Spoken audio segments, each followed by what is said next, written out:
Assalamualaikum warahmatullahi wabarakatuh. Waalaikumsalam warahmatullahi wabarakatuh. Alhamdulillah, puji dan syukur marilah sama-sama kita panjatkan kehadirat Allah Subhanahu wa taala, yang mana berkat rahmat dan karunia-Nya lah kita diberi nikmat sehat serta kesempatan sehingga kita bisa hadir di ruangan ini dalam rangka diseminasi aksi nyata modul 1.4 budaya positif CGP angkatan 9 di SDN 09 Sungai Rumbai. Selawat beriring salam semoga selalu tercurah buat junjungan kita yakni Nabi besar Muhammad sallallahu alaihi wasallam. Allahumma sholli ala sayyidina Muhammad wa ala ali sayyidina Muhammad. Yang sama-sama kami hormati ibu-ibu, rekan guru yang berkesempatan hadir di sini, dan yang teristimewa kepada rekan saya CGP angkatan 9, yaitu Ibu Yulia Siska SPD dan Ibu Siska Yulia SPD dan Ibu Yeni Rismalasari SPD. Baiklah ya ibu-ibu semuanya. Sebelumnya kami mengucapkan terima kasih kepada ibu-ibu atas kehadirannya di ruangan ini, yang mana pada kesempatan ini kami akan menyebarkan pemahaman mengenai budaya positif. Budaya positif yang tentunya menjadi patokan utama bagi kita dalam untuk diterapkan di sekolah kita. Ya, yang mana pada kesempatan ini yaitu diseminasi aksi nyata modul 1.4 budaya positif yang menjadi tugas kami sebagai CGP angkatan 9 dalam memberikan pemahaman kepada rekan-rekan semuanya.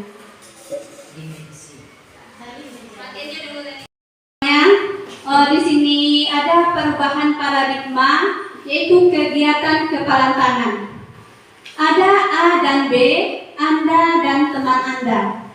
Sobeklah secari kertas kecil, tuliskan benda atau sesuatu yang berharga untuk Anda. Letakkan di salah satu tangan Anda dan genggam benda atau sesuatu tersebut dengan segala daya.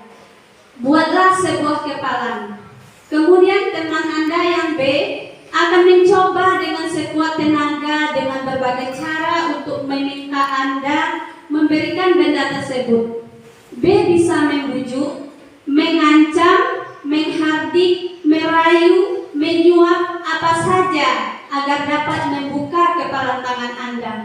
Nah, dari pernyataan ini apa kira-kira yang akan terjadi?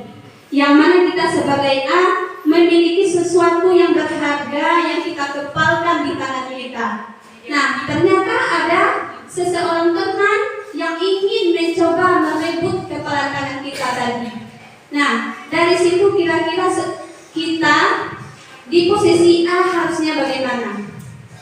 Nah, dalam kegiatan ini dapat diartikan bahwa sesuatu yang berharga itu dapat kita kendalikan sendiri, ya, sesuai dengan keyakinan kita bahwa sesuatu kontrol itu ada tergantung pada diri kita. Apakah kita mudah dipengaruhi oleh orang lain atau tidak untuk merebut sesuatu yang berharga pada diri kita itu? Maka itu pula yang dapat diartikan dalam sebuah paradigma tadi, bahwa yang menjadi kontrol dalam diri kita itu adalah diri kita sendiri.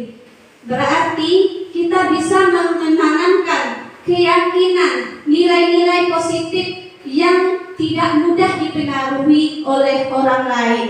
Walau sekuat apapun orang tersebut ingin mempengaruhi kita, ya, untuk merubah keyakinan kita. Nah, itu kira-kira yang dapat diartikan dalam paradigma tadi. Ada pun topik yang yang ingin kami sampaikan di sini, yaitu yang pertama mengenai disiplin positif dan nilai-nilai kebajikan Yang kedua yaitu mengenai motivasi, hukuman, penghargaan, dan restitusi. Kemudian yang ketiga mengenai keyakinan keras. Dan yang keempat mengenai kebutuhan dasar manusia dan dunia berkualitas. Dan kelima mengenai restitusi, yaitu 5 posisi kontrol dan segitiga restitusi. Nah, pada kesempatan ini saya pribadi ingin menyampaikan disiplin positif dan nilai-nilai kebajikan universal. Nah, mungkin nanti di bagian yang lain karena di sini kami bertiga ya berkolaborasi dengan Ibu Siska Yulia dan Ibu Yeni Rismalasari, mungkin materi lainnya nanti kami berbagi untuk menyampaikannya. Perubahan paradigma teori kontrol atau teori pilihan atau ilusi kontrol. Yang pertama yaitu ilusi guru mengontrol murid. Kemudian yang kedua ilusi bahwa kritik dan membuat orang merasa bersalah dapat menguatkan karakter. Kemudian yang ketiga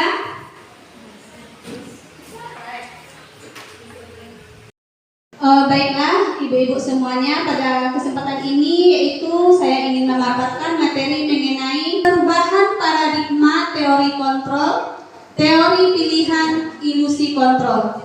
Yang pertama yaitu ilusi guru mengontrol murid. Yang kedua ilusi bahwa kritik dan membuat orang merasa bersalah dapat menguatkan karakter. Kemudian yang ketiga ilusi bahwa semua penguatan positif, efektif, dan bermanfaat. Kemudian yang ketiga, ilusi bahwa orang dewasa memiliki hak untuk memaksa.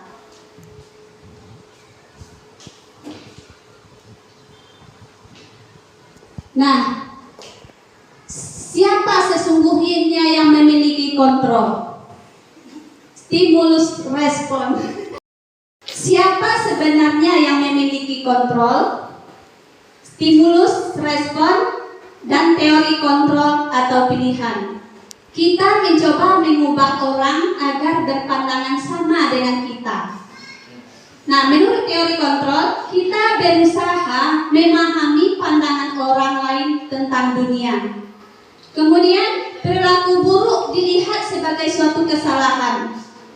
Kemudian kalau teori kontrol, semua perilaku memiliki tujuan. Kemudian stimulus respon, orang lain bisa mengontrol saya.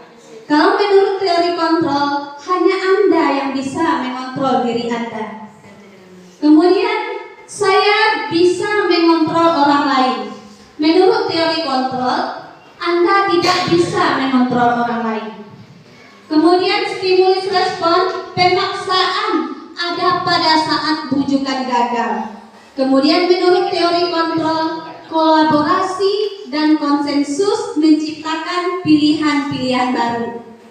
Kemudian model berpikir menang atau kalah, dan sesuai dengan teori kontrol, model berpikir menang. Seorang bisa berubah dari paradigma stimulus respon kepada pendekatan teori kontrol. Menurut Stephen R. Covey, bagaimana seseorang bisa berubah dari paradigma stimulus ke respon kepada pendekatan teori kontrol? Menurut Stephen R. Covey, bila kita ingin membuat kemajuan perlahan, sedikit-sedikit ubahlah sikap atau perilaku Anda. Namun, bila kita ingin memperbaiki cara-cara utama kita, maka kita perlu mengubah kerangka acuan kita. Ubahlah bagaimana Anda melihat dunia, bagaimana Anda berpikir tentang manusia. Ubahlah paradigma Anda, skema pemahaman dan penjelasan aspek-aspek tertentu tentang realitas. Positif dan nilai-nilai kebajikan universal.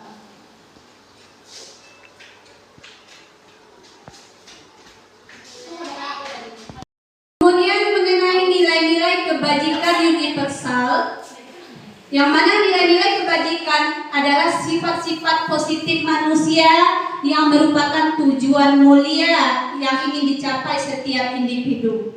Nilai-nilai tersebut bersifat universal dan lintas bahasa, suku bangsa, agama maupun latar belakang. Nilai-nilai kebajikan yang ingin dicapai oleh setiap anak kita kenal dengan profil pelajar Pancasila. Nah, yang mana profil pelajar Pancasila itu yang pertama beriman dan bertakwa kepada Tuhan Yang Maha Esa dan berakhlak mulia. Yang mana pada elemen ini bagaimana anak-anak memiliki keyakinan yang kuat tentang agamanya, seperti melaksanakan ibadah, berdoa sebelum dan setelah belajar. Kemudian mandiri. Mandiri itu bagaimana anak-anak itu bisa membangkitkan semangat pada dirinya bahwa sesuatu yang dikerjakan itu menimbulkan kesadaran sendiri dari dalam diri anak tersebut. Kemudian bernalar kritis. Yang mana sikap bernalar kritis itu adalah suatu kecerdasan yang terdapat pada diri anak itu, bagaimana dia berpikir dalam memberikan suatu penjelasan atau mungkin mengemukakan suatu pendapat. Kemudian berkebinekaan global. Pada elemen berkebinekaan global, yang mana sebagai contoh yang terdapat di dalam bangsa kita, bahwa kita punya banyak suku, bahasa, agama, dan hubungan kita dengan negara lain, bahwa kita anak-anak bisa menerima perbedaan-perbedaan yang ada di dalam bangsa kita. Kemudian bergotong royong. Bergotong royong merupakan salah satu ciri khas dari bangsa kita. Ya, yang mana gotong royong merupakan suatu wujud perilaku kerjasama yang terdapat di dalam keseharian yang tidak boleh terlepas dari itu. Kemudian kreatif. Bagaimana anak-anak itu bisa berpikir lebih aktif lagi, menimbulkan ide-ide yang baru, atau mungkin membuat suatu karya-karya yang baru. Nah, sebagai pendidik, tujuan kita adalah menciptakan anak-anak yang memiliki disiplin diri, sehingga mereka bisa berperilaku mengacu pada nilai-nilai kebajikan universal dan memotivasi secara intrinsik bukan ekstrinsik.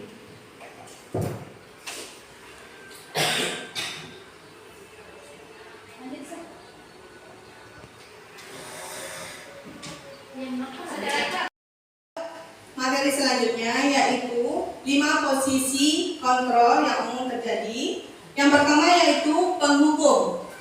Mana yang penghukum? Seorang penghukum bisa menggunakan hukum fisik maupun verbal.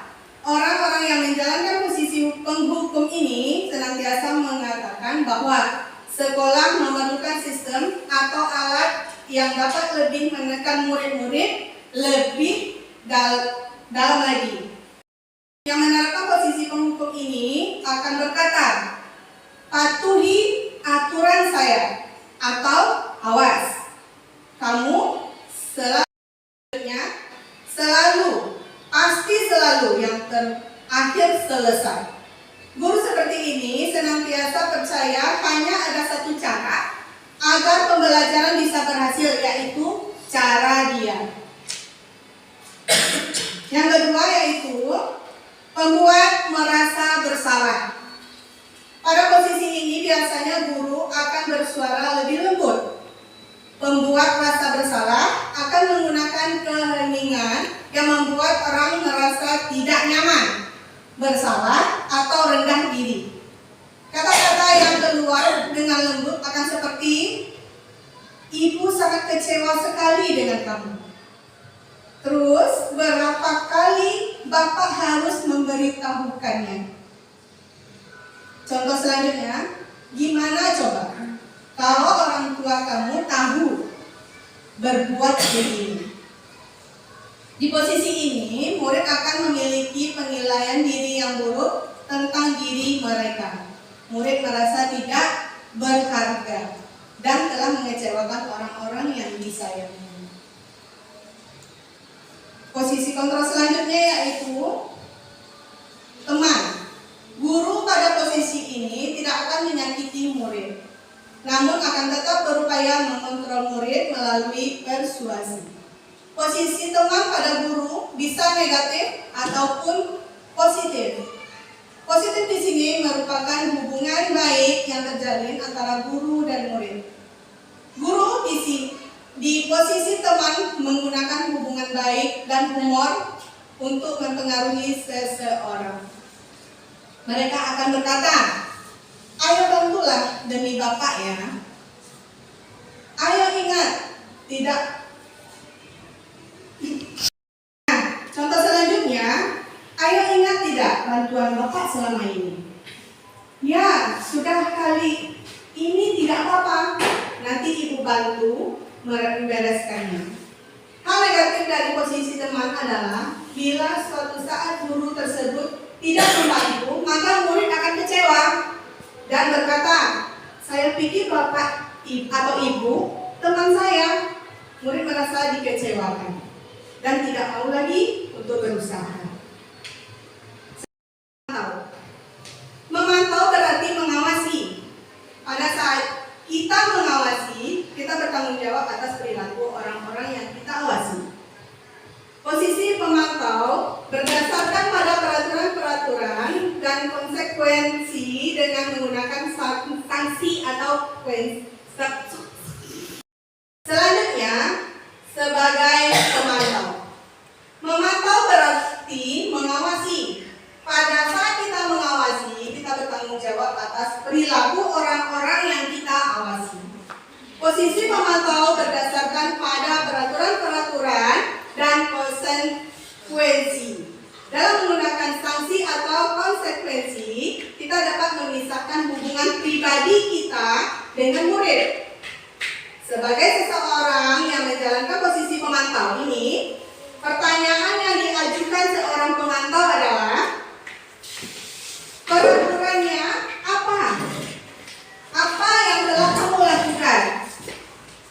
Terus, sanksi atau konsekuensinya apa? Seorang pemantau saat mengandalkan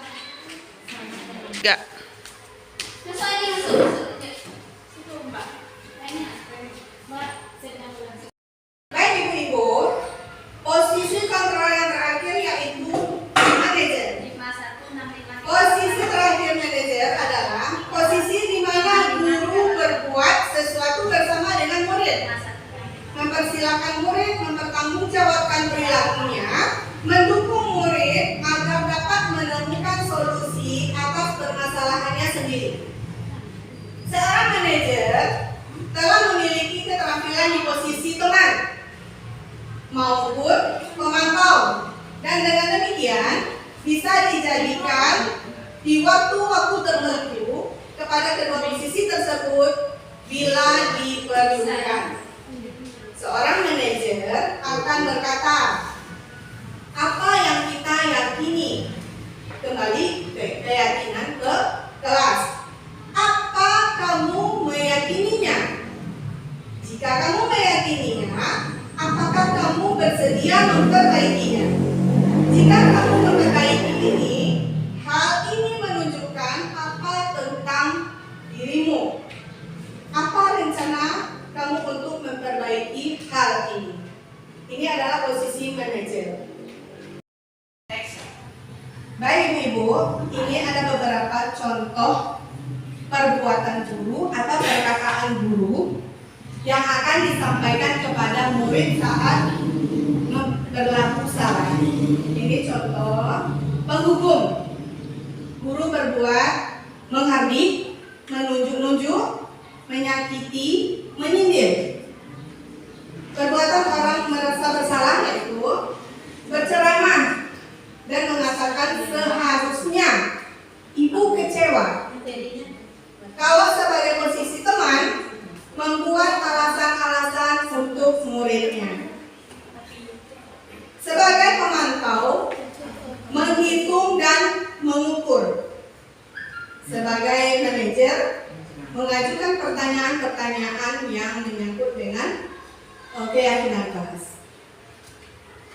Guru berkata, kalau sebagai penghukum yaitu, kalau kamu tidak melakukannya, awas ya, rasakan. Kalau sebagai pembuat, orang merasa bersalah, ibu guru itu berkata, kamu seharusnya, kamu sudah tahu. Ibu lelah sekali mengatakannya. Ibu stres. Sebagai teman, ibunya berkata, ayolah, lakukan demi ibu. Masa kamu tidak mau? Ingat, tidak, ibu pernah membantu. Nah, sebagai pemantau adalah apa peraturannya? Dia akan memantau dengan perkataan apa peraturan yang telah dibuat. Selanjutnya sebagai manajer, apa yang kita yakini? Apa yang bisa kau kerjakan untuk memperbaiki masalah ini? Hasil yang didapati adalah sebagai penghukum memberontak. Siswa akan memberontak, menyalahkan orang lain dan berbohong. Pembuat orang merasa bersalah, menyembunyikan, menyangkal, berbohong. Sebagai teman, hasil dari yang didapat guru itu, murid akan ketergantungan. Sebagai pemantau, menyesuaikan diri bila diawasi. Kalau tidak ada gurunya, dia akan berbuat sesukanya. Sebagai manajer, menguatkan pribadi siswa. Selanjutnya, kaitan dengan dunia berkualitas. Sebagai penghukum tadi, murid meletakkan guru di luar dunia berkualitas. Dia akan meremehkan. Terus, pembuat orang merasa bersalah, yaitu murid meletakkan guru di dalam dunia berkualitas. Sebagai teman, murid meletakkan guru sebagai orang yang sangat penting di dunia berkualitas. Sebagai pemantau, murid meletakkan guru, peraturan, dan hukum di dunia berkualitas. Sebagai manajer, murid meletakkan dirinya sebagai individu yang positif dalam dunia berkualitas. Motivasi murid berkata sebagai guru penghukum yaitu, biar saja nanti juga marah-marah lagi. Kalau sebagai pembuat orang merasa bersalah, murid akan berkata, maafkan saya. Sebagai teman, saya pikir bapak ibu teman saya, ternyata begitu. Sebagai pemantau, berapa banyak bintang yang saya harus peroleh, berapa halaman yang harus saya tulis. Sebagai manajer tadi, murid akan berkata, bagaimana cara saya bisa memperbaiki keadaan. Dampak pada murid. Sebagai penghukum tadi, mengulangi kembali kesalahan. Membuat orang merasa bersalah, murid merasa rendah diri. Selanjutnya sebagai teman, murid tadi lemah, tidak mandiri, ketergantungan. Sebagai pemantau, murid menitik beratkan pada sanksi atau hadiah untuk dirinya. Sebagai manajer, murid mengevaluasi diri bagaimana cara memperbaiki dirinya. Ibu-ibu, saya akan melanjutkan materi tentang teori motivasi, hukuman, dan penghargaan restitusi.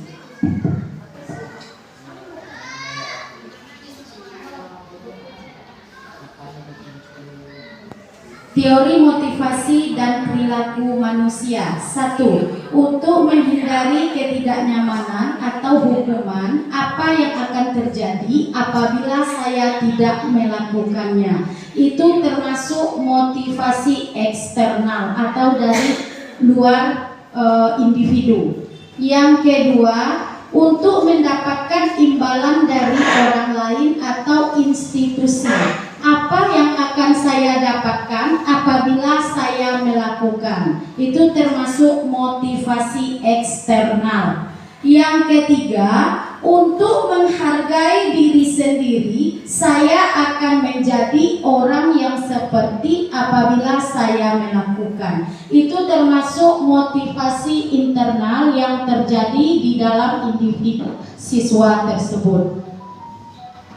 Kemudian dihukum oleh penghargaan, bahwa penghargaan berlaku sama dengan hukuman, dalam arti meminta atau membujuk seseorang melakukan sesuatu untuk memenuhi suatu tujuan tertentu dari orang yang meminta atau membujuk. Dorongannya eksternal dan akan ada faktor ketergantungan. Beberapa dampak dari pemberian penghargaan. 1. Pengaruh jangka pendek dan jangka panjang terhadap siswa tersebut. Yang kedua, penghargaan menghukum. Yang ketiga, penghargaan mengurangi ketepatan. Yang keempat, penghargaan tidak efektif. Dan yang terakhir, penghargaan merusak hubungan. Baiklah Bapak Ibu, penghargaan di sini termasuk hukuman. Jadi kita tidak boleh memberikan penghargaan atau reward kepada anak tersebut. Karena apa? Karena anak akan ketergantungan. Jadi apabila dia menyelesaikan suatu pekerjaan yang kita suruh, anak akan ketergantungan dengan penghargaan tadi. Nah, jadi di sini penghargaan itu menghukum, tidak baik untuk siswa. Bentuk program kebajikan atau apresiasi. Yang pertama, beri pengakuan secara khusus. Yang kedua, beri pengakuan secara pribadi. Yang ketiga, beri pengakuan kepada semua murid secara bergantian. Yang keempat, beri pengakuan secara konsisten. Yang kelima, fokus pada murid. Jika kita ingin memberikan penghargaan kepada murid, berikanlah kepada semua murid. Hukuman bersifat tidak terencana atau tiba-tiba. Murid tidak tahu apa yang akan terjadi dan tidak dilibatkan. Hukuman bersifat satu arah dari pihak guru, sementara muridnya hanya menerima tanpa ada kesepakatan. Hukuman bisa berupa fisik atau psikis sehingga anak tersakiti oleh perbuatan atau kata-kata.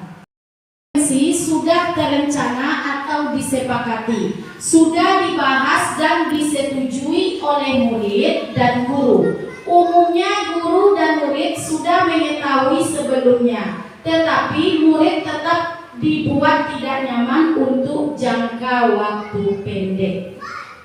Jadi baik hukuman atau konsekuensi sebaiknya kita tidak lakukan kepada siswa. Nah, ini perbedaan hukuman dan konsekuensi. Hukuman sesuatu yang menyakitkan harus terjadi. Sementara kalau konsekuensi sesuatu yang harus terjadi.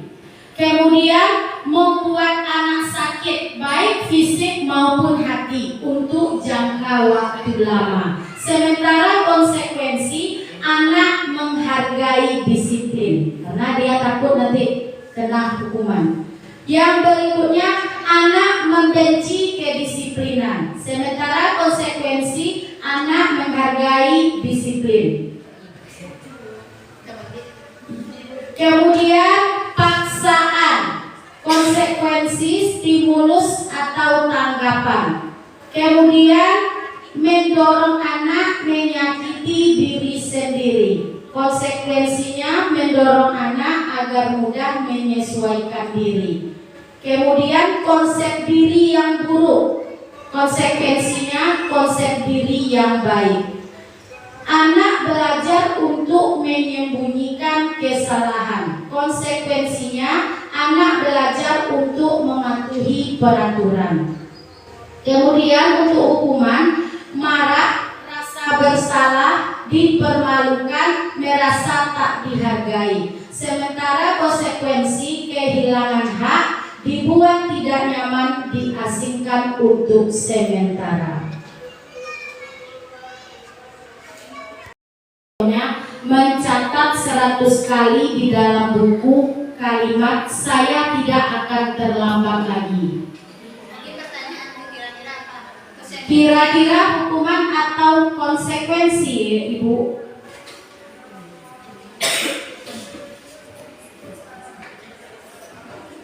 Konsekuensi apa hukuman?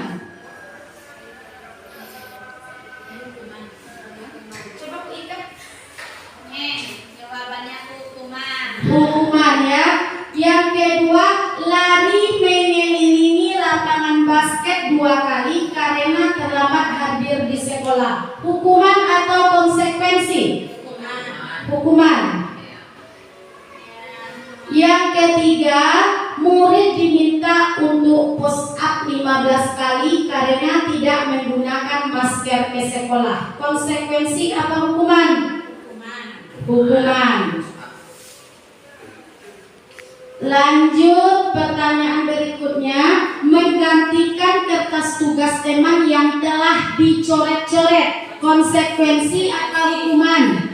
Konsekuensi. Berikutnya, membersihkan tumpahan air di meja, tulis karena tersenggol pada saat belajar. Konsekuensi atau hukuman? Konsekuensi. Lanjut, murid disuruh untuk mengenakan sepatu seharian di sekolah karena tidak mengenakan sepatu hitam. Hukuman atau konsekuensi? Coba Ika. Hukuman. Ya, hukuman. Terima kasih Bu Ika. Lari mengelilingi lapangan basket 2 kali karena terlambat 10 menit untuk pelajaran PJOK. Konsekuensi apa hukuman? Ya, terima kasih Bu Dewi ya, hukum. Konsekuensi. Apa itu restitusi? Restitusi adalah proses menciptakan kondisi bagi murid untuk memperbaiki kesalahan mereka sehingga mereka bisa kembali pada mereka dengan karakter yang lebih kuat. Restitusi juga merupakan proses kolaboratif yang mengajarkan murid untuk mencari solusi untuk masalah mereka dan membantu murid berpikir tentang orang seperti apa yang mereka inginkan menjadi tujuan mulia dan bagaimana mereka harus memperlakukan orang lain. Itu teori Gosen 2004. Kemudian ada 9 ciri restitusi. Yang pertama, bukan menebus kesalahan, namun untuk belajar dari kesalahan. Yang kedua, memperbaiki hubungan. Yang ketiga, tawaran bukan paksaan. Yang keempat, restitusi menuntun untuk melihat ke dalam diri. Yang kelima, restitusi mencari kebutuhan dasar yang mendasari tindakan. Yang keenam, restitusi diri adalah yang paling baik. Yang ketujuh, restitusi fokus pada karakter bukan tindakan. Yang kedelapan, restitusi fokus pada solusi. Yang terakhir, restitusi mengembalikan murid yang berbuat salah kepada kelompoknya. Jadi berikutnya ya, ibu guru hebat, keyakinan kelas. Jadi bukan peraturan kelas tetapi keyakinan kelas. Nah, peraturan seperti apa saja yang selama ini Bapak Ibu terapkan di kelas? Mengapa tidak peraturan saja? Mengapa harus keyakinan kelas? Keyakinan merupakan suatu nilai-nilai, yaitu nilai-nilai kebajikan universal yang disepakati secara tersirat dan tersurat, lepas dari latar belakang, suku, negara, bahasa maupun agama, untuk mendukung motivasi intrinsik kembali ke nilai-nilai atau keyakinan-keyakinan, lebih menggerakkan seseorang dibandingkan mengikuti serangkaian peraturan-peraturan. Nih, ini beda peraturan dengan keyakinan kelas. Selama ini kita membuat peraturan kelas ya, Ibu guru hebat. Nah, yang peraturan selalu kembalikan buku ke tempatnya.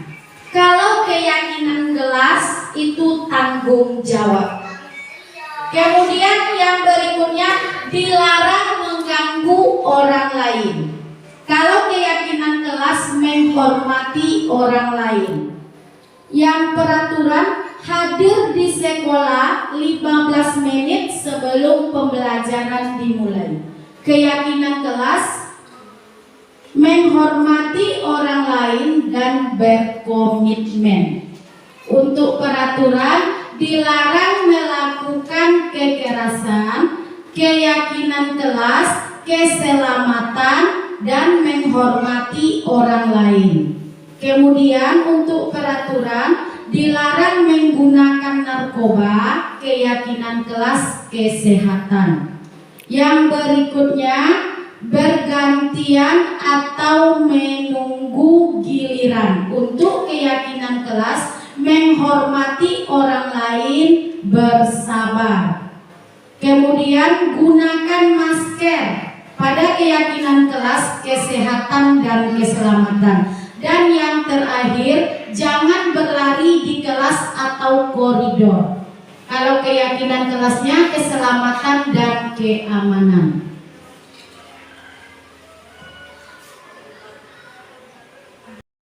Ini beberapa contoh ya Ibu guru hebat tentang kesepakatan kelas atau keyakinan kelas. Yang pertama, datang tepat waktu mengucapkan salam. Yang kedua, menjaga kebersihan sekolah. Yang ketiga, berdoa sebelum dan sesudah kegiatan. Yang keempat, aktif dalam pembelajaran. Dan yang terakhir adalah tertib. Itu contoh kesepakatan kelas.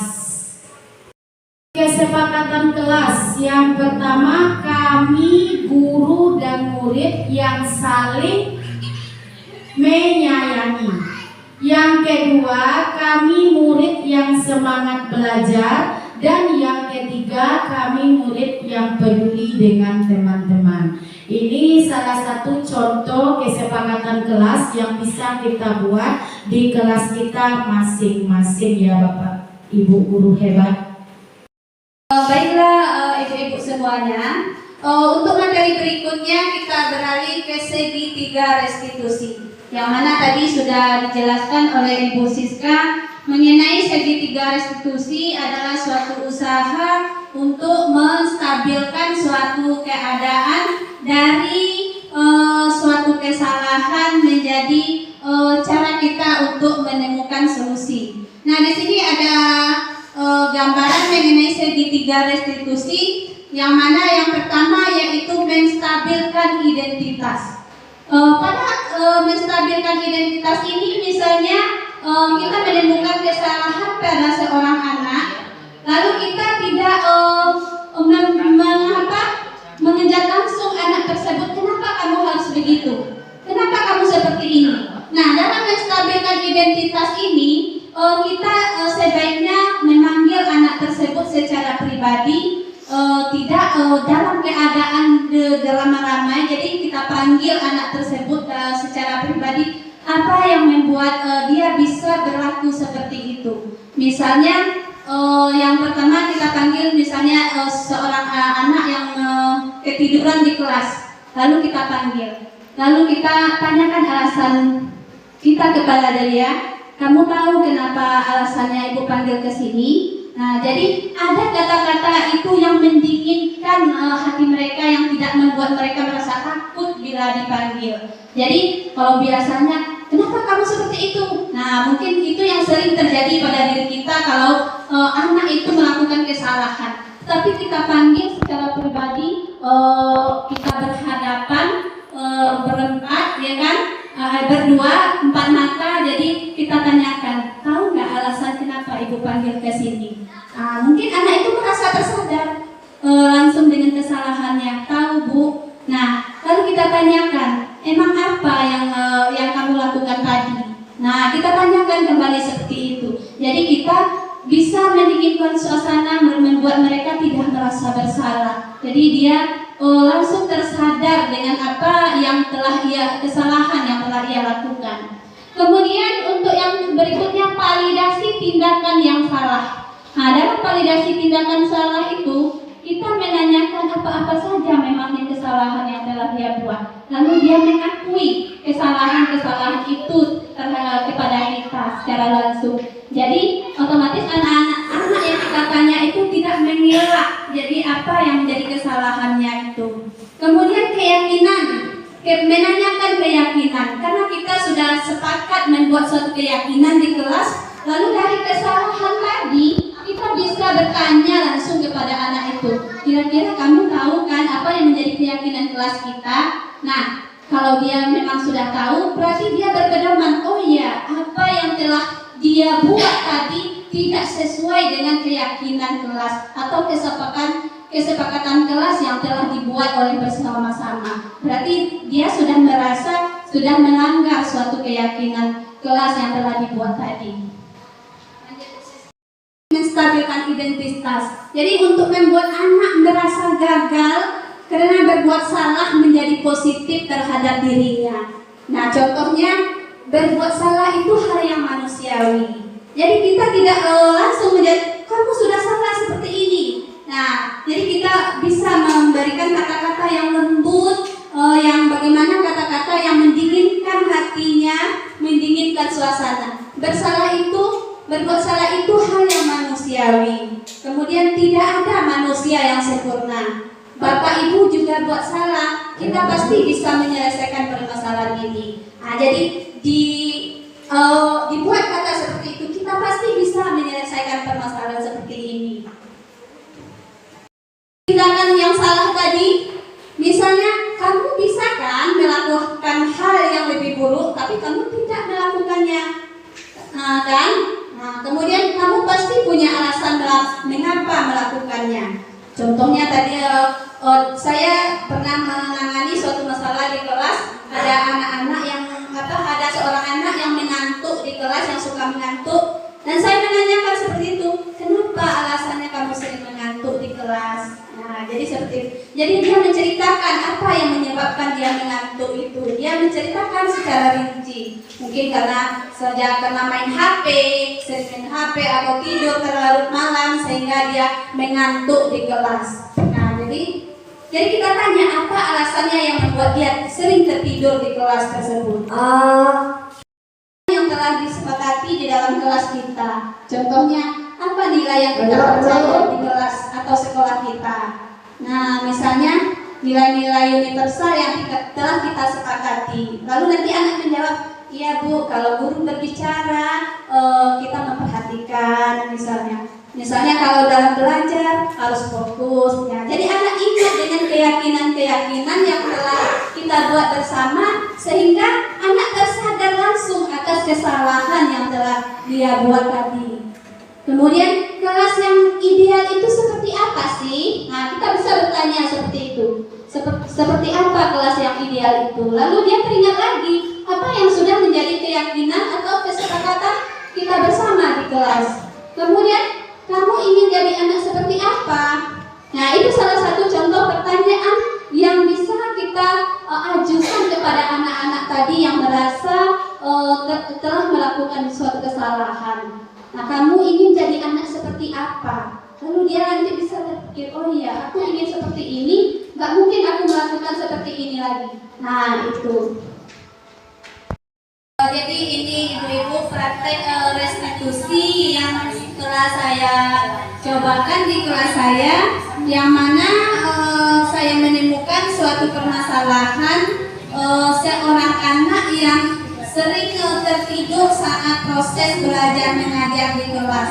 Jadi dalam di waktu PBM saya mencoba memanggil anak tersebut menemui saya langsung. Jadi saya tidak menegur anak tersebut langsung di mejanya. Saya mencoba memanggil anak tersebut, kemudian berbicara berdua saja, lalu menanyakan apa-apa saja yang menjadi alasannya bisa sering melakukan seperti itu yang sering menyebabkan dia tertidur di kelas. Nah, itu Bapak Ibu, ini adalah salah satu contoh pertanyaan yang sering saya tanyakan kepada anak yang telah melakukan kesalahan. Seperti itu, mengulangi kesalahan seperti itu. Jadi lain-lain Natasha bisa melakukan jadwal tidurnya supaya nanti untuk ke sekolahnya tidak lebih indah. Natasha tahu kan akibatnya dari studi berlarut-larut? Apa akibatnya? Apa kemudiannya? Sering terlambat dan sekolah lagi. Tidak tahu materi yang dijelaskan guru apa lagi. Kesehatan Natasha sering terganggu. Apa lagi? Coba banyak kan kemudiannya. Apakah Natasha masih bertahan dengan perilaku seperti itu? Nah, apakah Natasha masih bertahan dengan kebiasaan seperti itu? Baiklah Ibu Guru hebat, sebelum kita tutup acaranya kita ice breaking dulu ya Ibu Guru hebat. Silakan Bu Santi musiknya.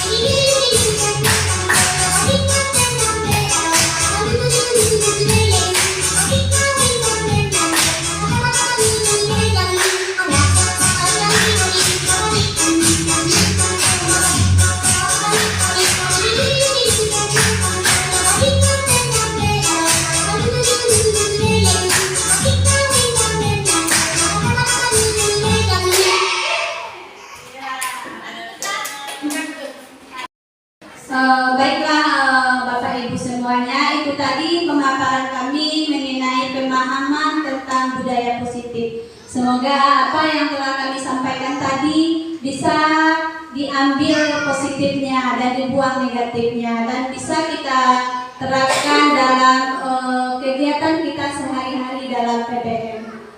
Kami sebagai CGP Angkatan 9, kami bertiga mohon maaf apabila terdapat kekeliruan dalam penyampaian materi ini. Kami ucapkan terima kasih. Wassalamualaikum warahmatullahi wabarakatuh.